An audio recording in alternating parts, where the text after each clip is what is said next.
इस वीडियो में मेरे मन में ये प्रश्न उठ रहा है कि हमारे धृतराष्ट्र अंधे थे तो वो पूरे महाभारत को कैसे देखे।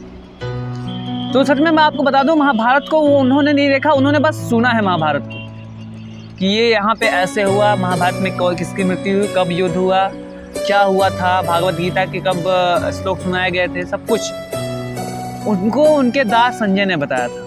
और ये कैसे पॉसिबल था, सुनिए मैं बताता हूँ। असल में वेद व्यास जी हमारे धृतराष्ट्र के बहुत ही करीबी दोस्त थे और बहुत ही उनसे स्नेह था उनका। तो ऋषि वेद व्यास जी ने उनको ऐसी दिव्य शक्ति देने की आलोचना की, ऐसी दिव्य शक्ति देनी चाहे जिससे वो बैठे बैठे अपने महल में ही पूरी महाभारत को देख सकते थे। लेकिन धृतराष्ट्र ऐसा नहीं चाहते थे। वो चाहते थे कि उनको कुछ भी ना पता चले और वो ये महाभारत की चेष्टा नहीं करते थे कि हाँ अंदर व्यक्त करना चाहते थे अपने भाव को, लेकिन वो कर नहीं सकते थे। तो बात ऐसी थी कि धृतराष्ट्र अपने उस शक्ति को लेना से मना कर दे, तो उन्होंने वेद व्यास जी ने कहा कि मैं ठीक है, फिर मैं संजय को दे देता हूँ ये शक्ति और आपको संजय महाभारत के सभी युद्ध के बारे में बताएगा। तो ये शक्ति उनको प्रदान कर दी और हमारे धृतराष्ट्र उनसे अपने मन का प्रश्न पूछते गए और प्रश्न के अनुसार संजय पूरे महाभारत के बारे में बताते गए। वैसे हमारे धृतराष्ट्र यही चाहते थे कि महाभारत के बारे में वो देखे प्रश्न, इसलिए उन्होंने संजय से प्रश्न कर करके उन्होंने अब पूरे महाभारत को जाना और कैसे युद्ध हुआ, कैसे किसकी मृत्यु हुई, इन सब बारे में जाना और अपने कुल के, अपने वंश के विनाश के कारण वही बने धृतराष्ट्र। इससे पहले वाले वीडियो में मैंने आपको पहले श्लोक के बारे में बताया था और मैं आज महाभारत के दूसरे श्लोक के बारे में बताऊंगा। गीता के दूसरे श्लोक में व्यक्त किया गया है कि हमारे पांडवों की सेनाओं को देख करके कौरवों की सेना कैसे थर-थर कांप रही थी और हमारे पांडवों की सेना में दो भेदभाव नहीं थे।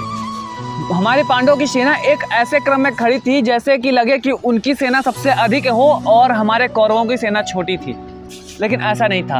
हमारे कौरवों की सेना 11 कड़ियों की थी और हमारे पांडवों की सेना 7 कड़ियों की थी, जिसमें से हमारे कौरवों की सेना सबसे अधिक थी।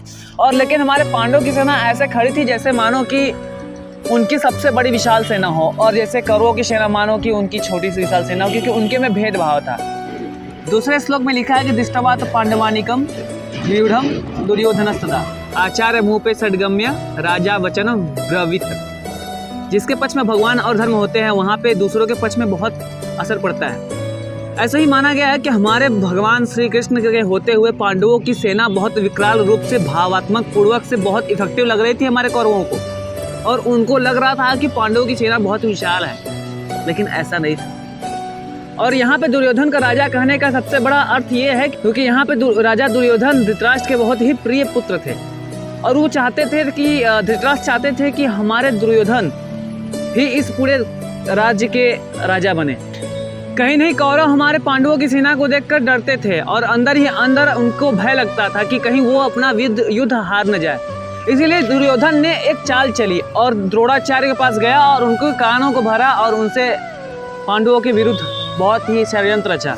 और ऐसा इसलिए करना चाहता था कि क्योंकि वो हमारे द्रोणाचार्य और भीष्म पितामह अपने बलपूर्वक और शक्तिशाली से और धैर्य के साथ इस युद्ध में युद्ध करें और कौरवों को जिताए। वैसे यहाँ पे षड्यंत्र के बारे में कहें तो दुर्योधन इस बारे में बहुत मामले में बहुत सफल था।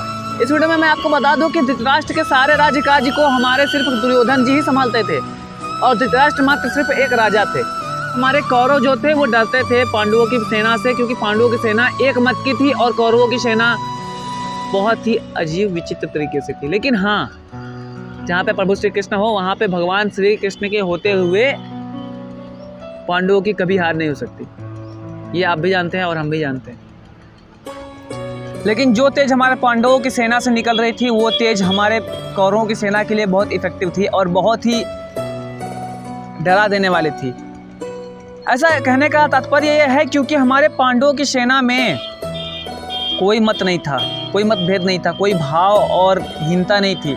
लेकिन ये हम कौरवों की सेना की बात करें और कौरवों की बात करें, क्योंकि कौरव ही खुद मतभेद करने वाले और भावपूर्वक दूसरों से विरुद्ध लड़ने वाले थे, इसलिए उनकी सेना मतभेद में आ सकती थी। इसलिए हमारे प्रभु श्री कृष्ण जी कहते हैं कि हमें किसी के साथ मत और भेद का भाव नहीं रखना चाहिए और शायद हमें भी नहीं रखना चाहिए। तो हमारे इस वीडियो में बस इतना ही। अगर आपको थोड़ा सा वीडियो में सेंस अगर दिखे तो कमेंट बॉक्स में बताना और हम मिलते हैं नए वीडियो में नए श्लोक के साथ, और ऐसे ही मैं आपको सारे श्लोकों को बताऊंगा गीता के, और थोड़ा थोड़ा उसके मतलब समझाऊंगा कि मतलब बहुत बड़ा होता है और एक छोटे मतलब से भी बहुत बड़ी चीज़ें हम लोग हासिल कर सकते हैं, बहुत बड़ी चीज़ें नॉलेज हम लोग ग्रैब कर सकते हैं। लेकिन महाभारत और भागवत गीता एक छोटी सी गढ़ी नहीं है। हम बैठे बैठे कितना भी आपको सुनाए, कितना भी समझाए, आप शायद ही थोड़ी बहुत चीज़ें समझ सको, लेकिन अगर आप वही गीता को पढ़ोगे ना, कसम बता रहे अपार शक्ति है यहाँ पे, अपार शक्ति। पश्यताम पांडुपुत्राचार्य महति च मम विव्याम द्रौपदी पुत्र तव शिष्येण धीमता। तो यार बस आज की वीडियो में बस इतना ही। अगर आपको थोड़ी सी वीडियो पसंद आई हो तो लाइक कीजिएगा और चैनल को सब्सक्राइब कर दीजिएगा। अगर वीडियो आपको लगे कि हमें किसी दोस्त को, किसी पर्सन को शेयर करना चाहिए तो शेयर जरूर कर दीजिएगा। मिलते हैं आपसे नए वीडियो में। हरे कृष्णा।